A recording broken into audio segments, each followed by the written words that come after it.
There steps a question most people never dare to ask aloud. What if bringing a child into this world is not an act of love, but of cruelty?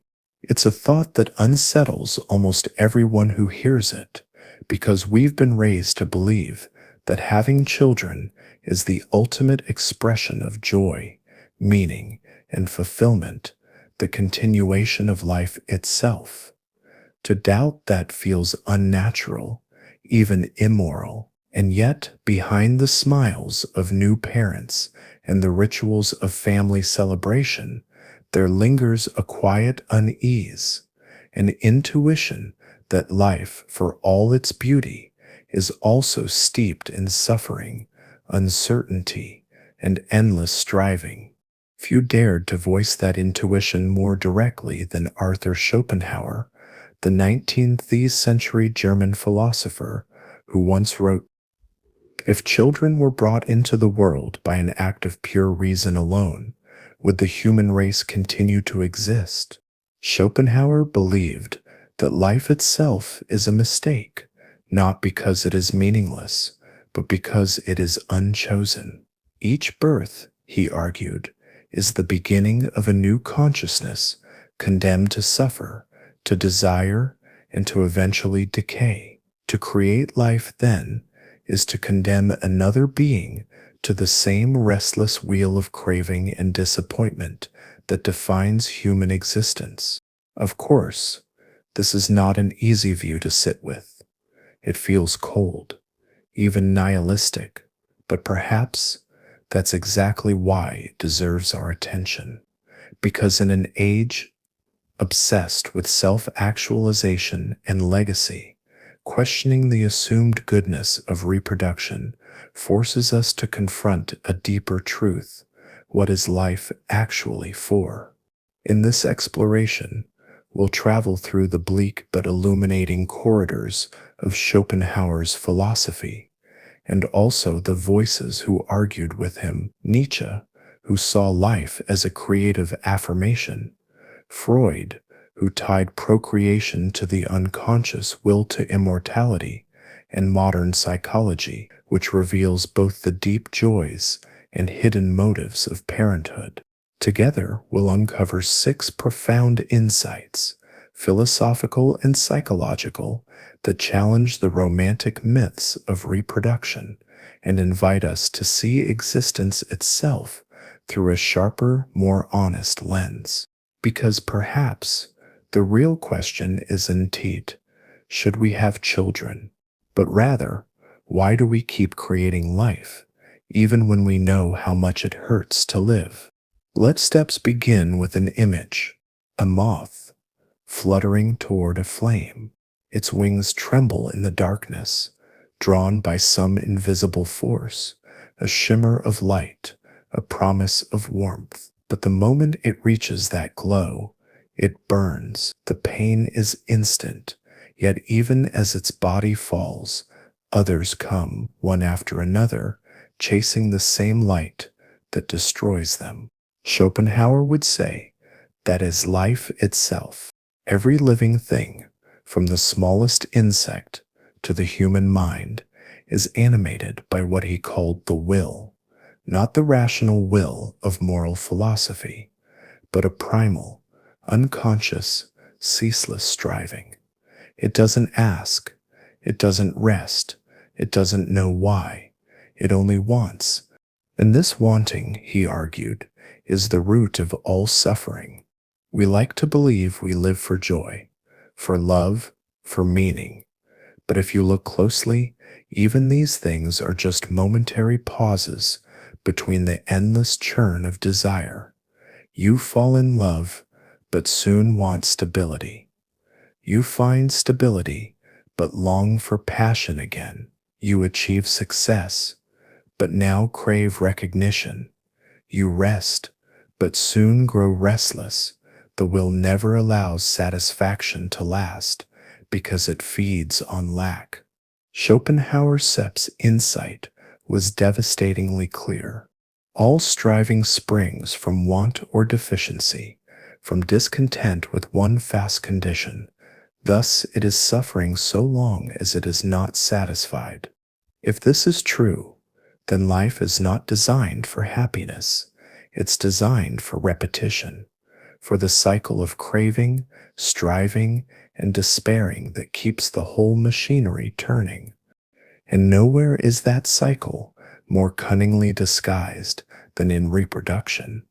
When a person chooses to have a child, they may feel they're doing it for love, for continuity, for the beauty of family, but Schopenhauer would whisper, "No, it is the will reproducing itself through you, life's hunger wearing your face.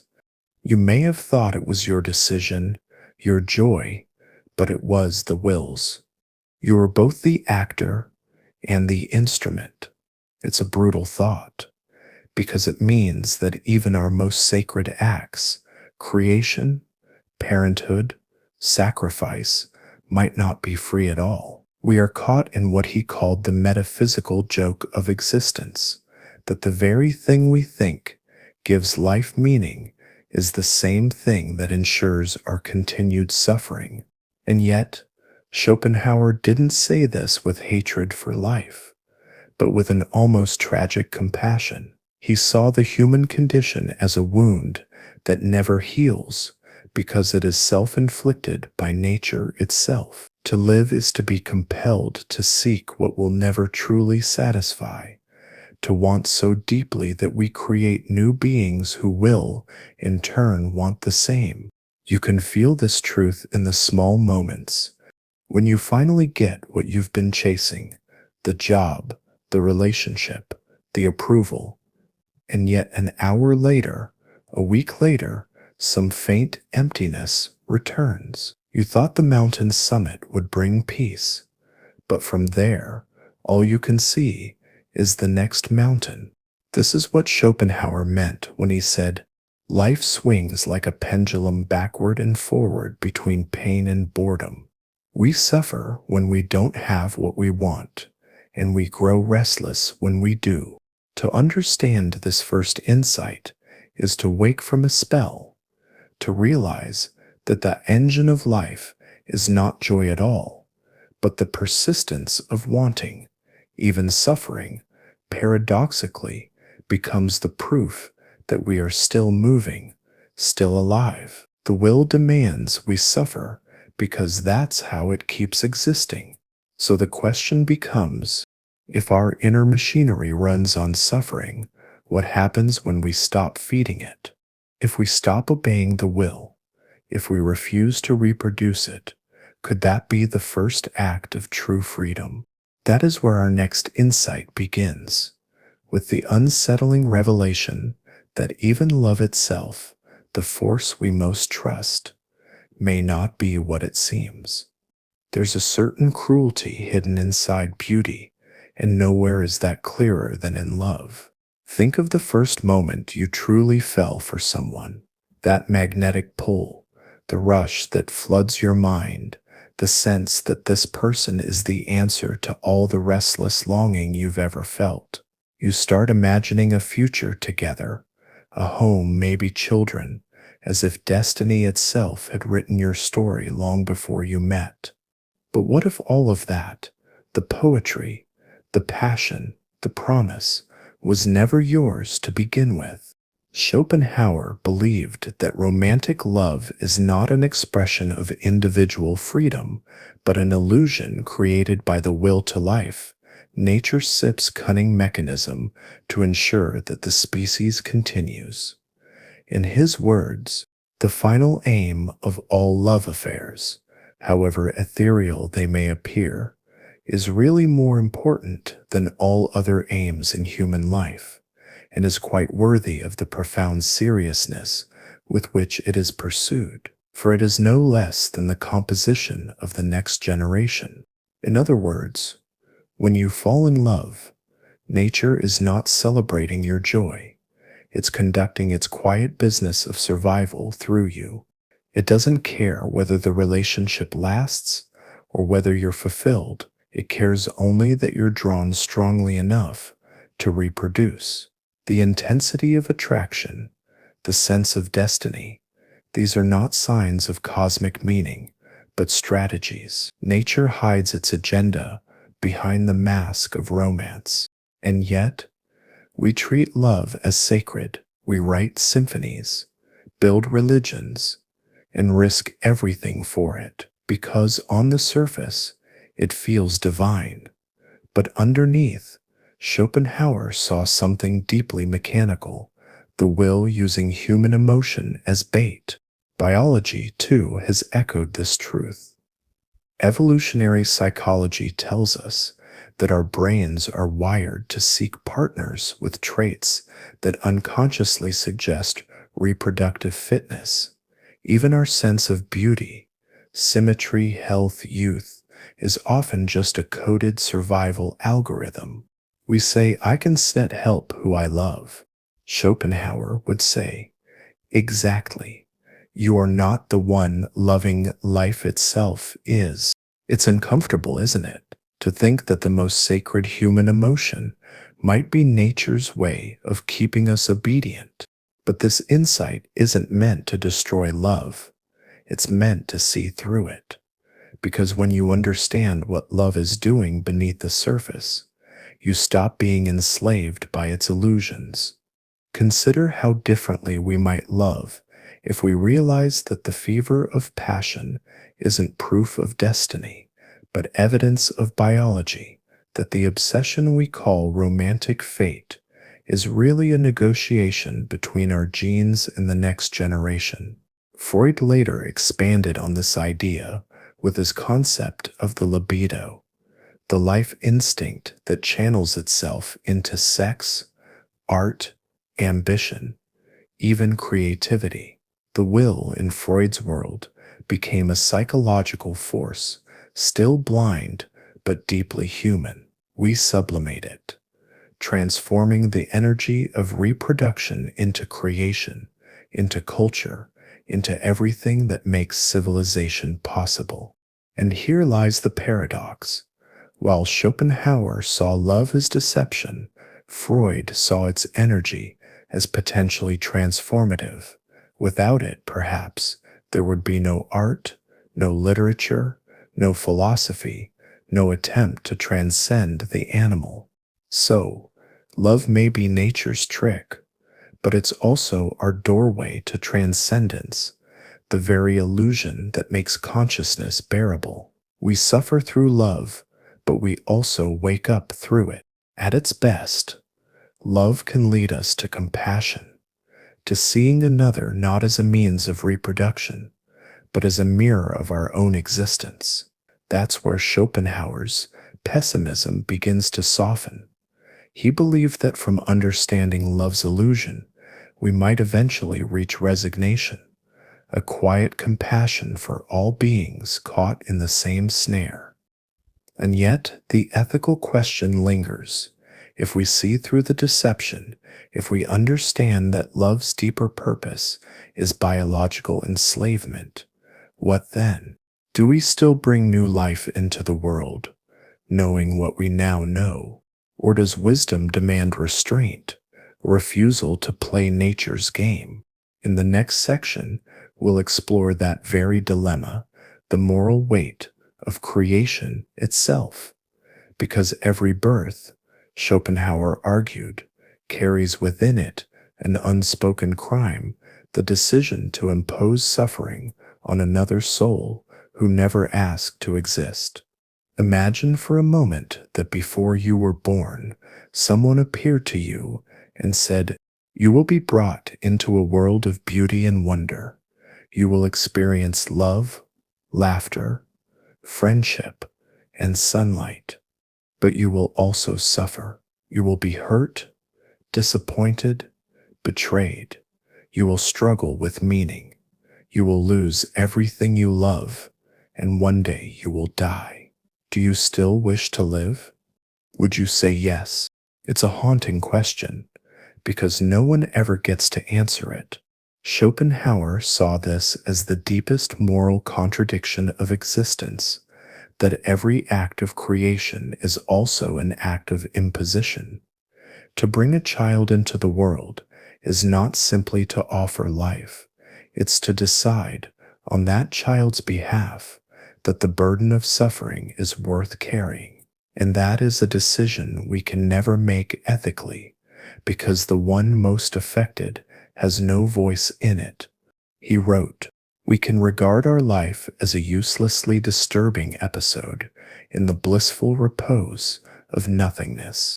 That line captures the essence of what later thinkers would call antinatalism, the belief that it's morally questionable, even cruel, to create new life in a world defined by suffering, because no matter how much joy one might find, that joy exists only against a background of inevitable pain, decay, and death. The balance is never even. In this view, to procreate is to gamble with another person's consciousness. You might give them happiness, or you might give them a lifetime of despair. And the worst part, you'll never be the one to pay the price. It's a radical challenge to our most sacred values. Society teaches us to see parenthood as selfless, noble, and natural. But Schopenhauer asks us to look deeper. What if it's also profoundly self-centered? What if, beneath the surface of "I want a child," lies the whisper of "I want to see myself continue"? What if the creation of life is just another expression of the will, the endless urge to replicate, to persist, to refuse extinction? And this is where philosophy collides with ethics. Immanuel Kant, the great moral rationalist, believed that morality must be rooted in autonomy, in treating every person as an end in themselves, never merely as a means. But the act of reproduction violates that principle at its core. The child is not consulted. They are created for reasons that serve others: love, purpose, legacy, biology. The child becomes inevitably a means to fulfill someone else's desire, even if that desire is tender and well-intentioned. This realization is devastating because it strips the glow from parenthood and reveals the raw truth behind it, that even the most loving act can have moral shadows. Yet, and this is crucial, Schopenhauer didn't preach hatred toward parents or children. He saw them too as victims of the same will that commands every creature to reproduce. His was not a philosophy of blame, but of tragic clarity. Compassion, for him, began when we stopped romanticizing what nature demands of us. And so, he turned toward renunciation, not as despair, but as mercy. The greatest kindness, he thought, was to refrain from creating new beings destined to suffer, to end the chain of willing by refusing to pass it on. Modern psychology sometimes brushes against this insight from another angle. Studies show that while parenthood can bring moments of joy, it also increases stress, anxiety, and existential tension. Many who become parents discover that love for their children intensifies their vulnerability to pain, because to love another being so deeply is to open your heart to loss. Schopenhauer would say, yes, of course, every love creates its own suffering, but perhaps the deepest question he asks is not about birth, but about awareness. What happens when a consciousness finally sees the structure of existence, the perpetual reproduction of pain, and refuses to continue it? Is that nihilism, or is it, in some strange way, enlightenment? Maybe wisdom begins when we stop believing that more life automatically means more good. Maybe it's not cruel to say no to creation. Maybe it's the first act of genuine compassion. And yet, can we really live with that conclusion? That's where the next insight leads us, into the quiet psychological truth that even when we understand this, something within us still resists it, because perhaps our desire to create isn't just about biology, it's about fear. A fear not of life, but of death itself. There's a moment that arrives quietly in most people's lives when the noise of ambition fades, when the career, the possessions, even the pleasures begin to lose their urgency. And in that silence, something else begins to whisper, "What will remain of me when I'm gone?" It's an ancient anxiety. Every civilization has faced it. The fear that our brief, flickering life will vanish without a trace. And for many, the answer has always been the same: children. To bring a child into the world feels like an act of defiance against death, a way of saying, "I will not disappear." Through them, we imagine that something of us, our blood, our name, our spirit, will continue when we no longer can. It is, as Freud would later say, one of the most powerful manifestations of the death-denying instinct. But Schopenhauer saw this differently. He believed that reproduction is not an act of triumph over mortality, but a surrender to it, because in creating new life, we're not defeating death, we're merely passing it along. Life persists, yes, but the individual does not. What survives is the will itself, the same blind force, endlessly cycling through new forms, new bodies, new suffering. He wrote, "The sexual impulse is the will to life itself, affirming itself anew in the next generation." To Schopenhauer, the parent who seeks immortality through the child is like a wave believing it escapes the ocean by breaking upon the shore. The individual may vanish, but the sea of will rolls on, indifferent, infinite, consuming every identity it ever produces. It's a deeply humbling vision, one that strips away our illusions of legacy and permanence. Because if life is merely the will feeding on itself, then parenthood becomes not a creative act, but a repetition, the same story told again with new faces. And yet, this instinct, the yearning to leave something behind, runs through us at a depth that reason cannot reach. Freud, expanding on Schopenhauer's insight, described two competing drives within the human psyche: eros, the life instinct, which seeks connection, creation, and continuity, and thanatos, the death instinct, which longs for rest, dissolution, peace. Every human life is the tension between these two forces, the longing to persist and the longing to end. Parenthood in this light is Eros's greatest victory. It's our attempt to side with life, to say yes to continuation, even when we know, somewhere deep down, that it doesn't conquer death, it only delays it. It's the psychological sleight of hand that lets us feel immortal, even as we edge toward the inevitable.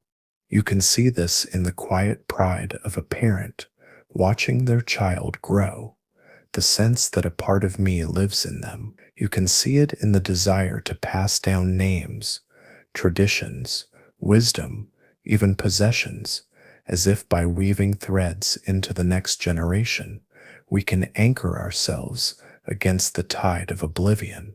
But beneath this tenderness lies the same truth. Schopenhauer exposed it is still the will, wearing the mask of meaning. And yet, not every philosopher agreed with him. Ernest Becker, in his profound work, The Denial of Death, argued that this impulse, the need to transcend our mortality, is not only natural, but the foundation of culture itself. Humans, he said, are the only creatures aware of their own death. To bear that knowledge without collapsing, we invent systems of symbolic immortality: art, religion, achievement, and yes, family. These are the stories that keep us sane. Becker didn't condemn this. He saw it as a necessary fiction, but he also warned when we cling too tightly to these illusions, they begin to control us. We stop living authentically and start existing only to preserve our echo in the future. So perhaps the question is not whether legacy is good or bad, but whether we can hold it lightly, whether we can bring life, create art, or build meaning without pretending it will make us eternal. Because the truth is, even if your name fades, your body decays, and every trace of you disappears, the act of awareness itself, here and now, is something astonishing. To live without illusion may not make life easier, but it might make it truer. And that truth, paradoxically, might lead us not to despair, but to gratitude. Because when you stop using children or legacy to outrun death, you begin to see the fragile beauty of life as it actually is. But what if, instead of escaping mortality through creation, we could face it through transformation? What if the purpose of life isn't to perpetuate it, but to awaken within it? That brings us to our next insight, where Schopenhauer's darkness meets Nietzsche's defiance, and where beauty begins to shimmer, not as escape, but as resistance. After all the darkness we've walked through, the idea that life is driven by blind will, that love is a biological trick, that creation itself imposes suffering, it's easy to wonder why live at all. And yet even Schopenhauer, the philosopher of pessimism, could not entirely deny the strange beauty that shimmers through existence. The sight of sunlight on water, the notes of a violin at dusk, the quiet affection in a stranger's gesture. He admitted that such moments carry a power that temporarily releases us from the tyranny of the will, because for a fleeting instant, when we encounter beauty, we stop wanting, we stop striving, we simply see.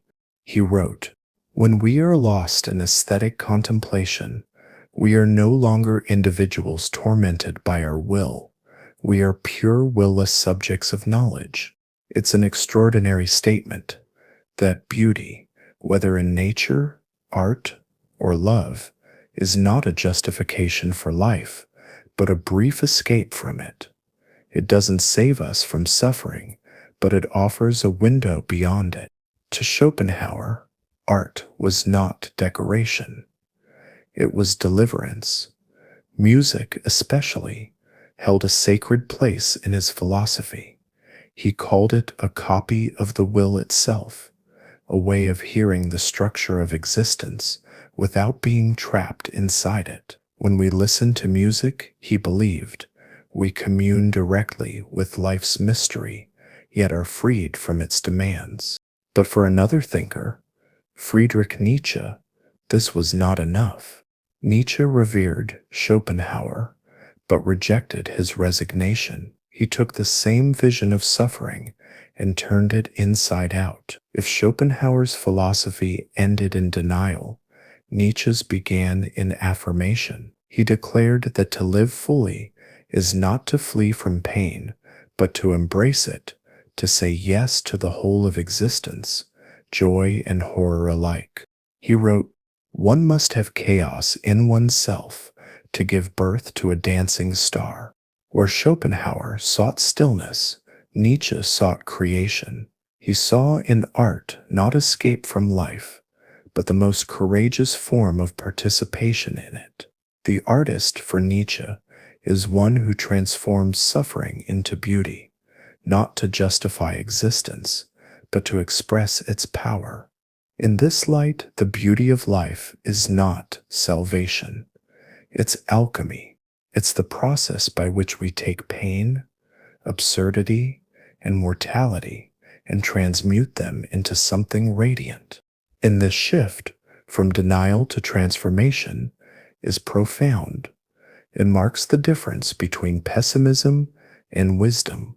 because perhaps the task is not to escape the will, but to recognize it, to see through its illusions without falling into despair, to find meaning not beyond suffering, but through it. You can feel this truth in the works of artists and writers who lived close to despair, but still created. Van Gogh's sunflowers, painted through madness, Dostoevsky's novels, written after the brink of execution, Beethoven composing symphonies after losing his hearing. Each of them, in their own way, turned pain into something transcendent. They didn't set overcome suffering, they used it. They didn't deny the darkness, they illuminated it. In our time, this is perhaps the hardest lesson to learn. We are taught to chase comfort, to anesthetize ourselves against discomfort. But life's beauty doesn't reside in its comfort. It lives in its intensity, in the full spectrum of being alive. Nietzsche called this the yes-saying spirit, the courage to affirm life, even when it burns. So when Schopenhauer says, "It is better never to have been born," Nietzsche replies, "Perhaps, but since we are here, since we have already been thrown into this existence, let us live as if it were a gift, even if it wasn't meant to be." Maybe that's what beauty is for, not to save us, but to remind us that even in a meaningless world, consciousness can still create meaning. The stars don't need to justify themselves. They simply shine, and so can we. But there is still one more step in this journey, the place where philosophy turns into practice, and despair begins to dissolve into compassion. Because if the will enslaves us through desire, perhaps freedom begins not in saying yes or no to life, but in quietly stepping outside the cycle altogether. That is where Schopenhauer's philosophy ultimately leads, toward a freedom few are brave enough to seek. There is a quiet moment that sometimes comes after great suffering, when the heart, exhausted from wanting, no longer reaches outward. The ambition to win, to be loved, to leave a mark, all fades into a soft indifference. At first, it feels like defeat, but slowly, something else begins to emerge, a kind of stillness, like the air after a storm. Schopenhauer called this the beginning of liberation, the rare state of seeing through the will and gently laying it down. To understand this, we have to recall what he meant by the will. It's not just desire or ego. It's the deep impersonal force within all beings that compels them to survive, reproduce, consume, and strive endlessly. The will has no purpose but its own continuation. It's life's raw electricity, powerful but blind. And as long as we obey it, we are never free. The will is what drives a moth toward a flame, a lover toward their obsession, a species toward reproduction. Even when it means suffering, it is both our vitality and our prison. To escape it, Schopenhauer argued, is not to destroy it, for that's impossible, but to stop identifying with it. He wrote, "We can never be free so long as we are the will to live. True deliverance lies in the denial of the will, in ceasing to will anything at all." At first, this sounds like nihilism, a philosophy of surrender, but Schopenhauer meant something subtler, almost spiritual. He believed that through compassion, aesthetic contemplation, and ascetic awareness, the human being can gradually loosen the grip of the will. When you see another creature suffer and feel their pain as your own, you momentarily step outside of self-interest. The boundaries of me dissolve. For that instant, you are not the will. You are the witness, the one who sees, but no longer grasps. In this sense, compassion is not moral sentimentality, it's metaphysical freedom, because to feel another's suffering as your own is to realize that you and they are not separate at all. The will that binds you both is the same. This is why Schopenhauer's thought later resonated so deeply with Buddhist philosophy. He admired the Buddha's insight that suffering arises from desire, from tanha, the thirst for existence itself. And just as the Buddha taught the path of renunciation, not as punishment, but as peace, Schopenhauer saw the denial of the will as the ultimate act of mercy toward oneself and the world. He imagined a person who no longer fights to perpetuate the cycle of craving and creation, who no longer says yes to the will-sep's demands for more. Such a person doesn't set need to dominate, to reproduce, or even to hope. They have become, in his words, the pure subject of knowing. It's a vision that sounds ascetic, almost saintly, and perhaps it is. But in modern psychological terms, it's the moment of non-attachment. The moment when you stop believing that happiness depends on control, when you see that nothing can be truly possessed, not people, not things, not even life itself. This awareness doesn't make life colder, it makes it clearer. You still eat, work, love, create, but without illusion. You live without being owned by the will. You participate in the world, but no longer feed its frenzy. In our age, this kind of freedom is almost revolutionary, because we live in a civilization that worships the will to achieve, to consume, to climb higher, to leave a legacy. We call it ambition, progress, success. But the deeper wisdom might be to realize that freedom isn't found in having more, but in needing less.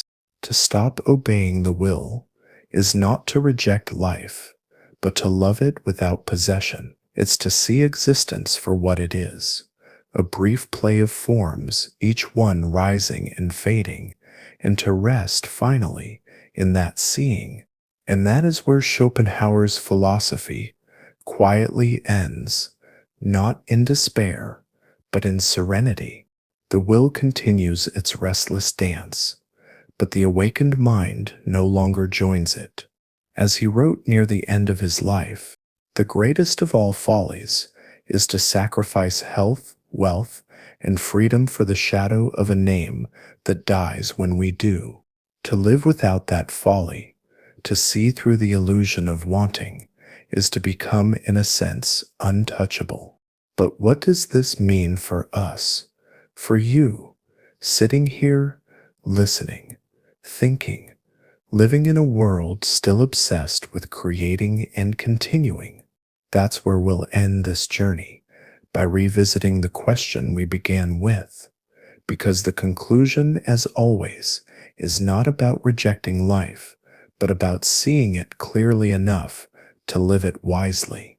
So, we return to the question that began this entire reflection.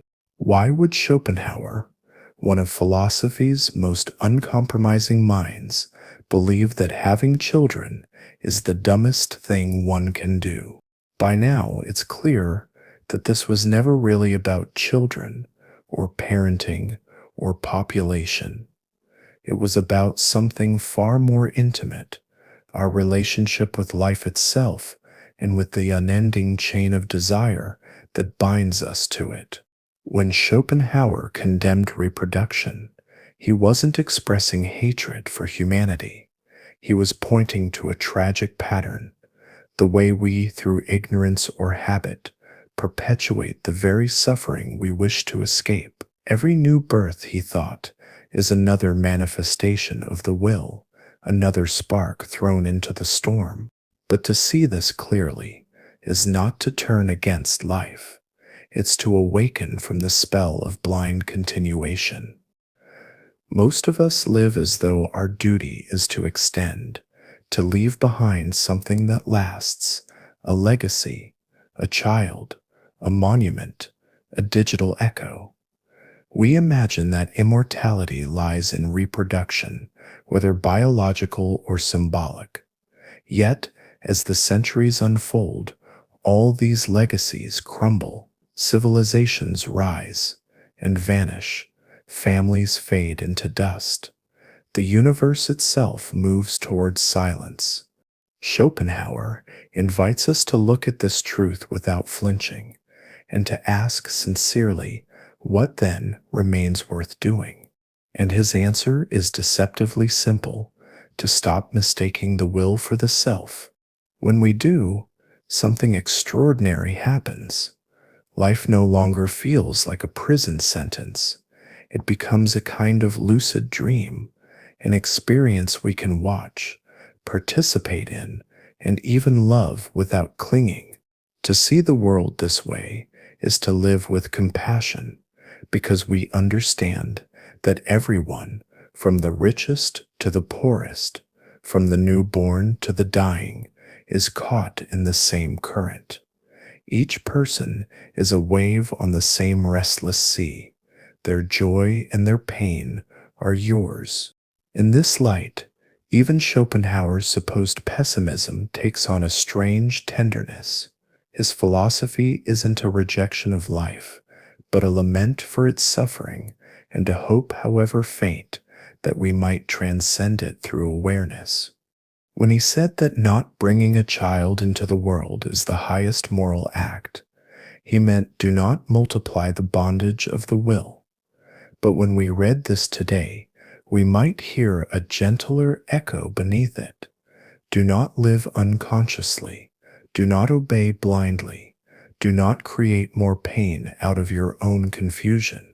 That's the real meaning of this radical idea. It's not anti-life, it's pro-consciousness. And yet there is another paradox, the one that makes Schopenhauer's vision so human, because while he spoke of denying the will, he also lived, wrote, loved his dog, played his flute every evening, and pondered the beauty of music. He too was bound by the world he sought to escape. This contradiction is not hypocrisy, it's the truth of being alive. We cannot entirely renounce the will, but we can, perhaps, see it clearly enough to no longer be enslaved by it. And maybe that sips all the wisdom we need to live with eyes open, to desire but not drown, to love but not cling, to create but not perpetuate suffering. Because perhaps the true freedom Schopenhauer envisioned wasn't found in ending life, but in ending the illusion that life must serve the will. And so, if we return to that opening paradox, that having kids is the dumbest thing you can do, we can see it for what it is: a challenge, not a decree. A mirror held up to our deepest motivation. It asks us not whether to reproduce, but why we do anything at all. And if that question leaves you uneasy, good. Philosophy should unsettle before it enlightens. But maybe, just maybe, after walking with Schopenhauer this far, you can feel a deeper kind of peace, the kind that comes not from changing the world, but from seeing it clearly enough that it can no longer control you. That, in the end, is the quiet revolution, the freedom beyond creation. Because life, when no longer a chain of compulsion, becomes what it always secretly was: a single, fleeting, beautiful illusion. Soft music rises. If this journey spoke to you, consider subscribing. Each week we explore questions that most avoid, not to escape life, but to live it more awake. And if you have reflections on Schopenhauer or your own thoughts about the will, share them below. The conversation, after all, never really ends. It only deepens.